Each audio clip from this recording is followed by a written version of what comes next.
સાબરકાંઠાના તલોદમાં દીપડો ઝડપાયો હોવાના સમાચાર સામે આવ્યા છે। સાબરકાંઠાથી આ વિગતો સામે આવે છે, જેમાં સાબરકાંઠાના મેઢુકામાં ખેતરમાંથી દીપડો ઝડપાયો છે। ખેડૂતે પાણી વાળવા જતા દીપડાને જોયો હતો।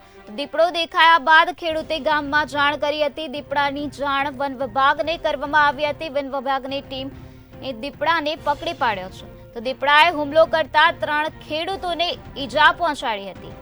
તો મોઢુકામાં ખેતરમાંથી દીપડો ઝડપાયો હોવાના સમાચાર સામે આવ્યા છે।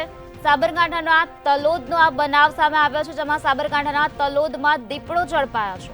તો ખેડૂતે પાણી વાળવા જતા દીપડાને જોયો હતો, ત્યારે દીપડો દેખાયા બાદ ખેડૂતે ગામમાં જાણ કરી હતી। દીપડાની જાણ વન વિભાગને કરવામાં આવી હતી, તેથી વન વિભાગની ટીમ ઘટના સ્થળે પહોંચી હતી અને દીપડાને ઝડપી પાડ્યો છે। તો દીપડાએ હુમલો કરતા 3 ખેડૂતો ઈજાગ્રસ્ત થયા હતા।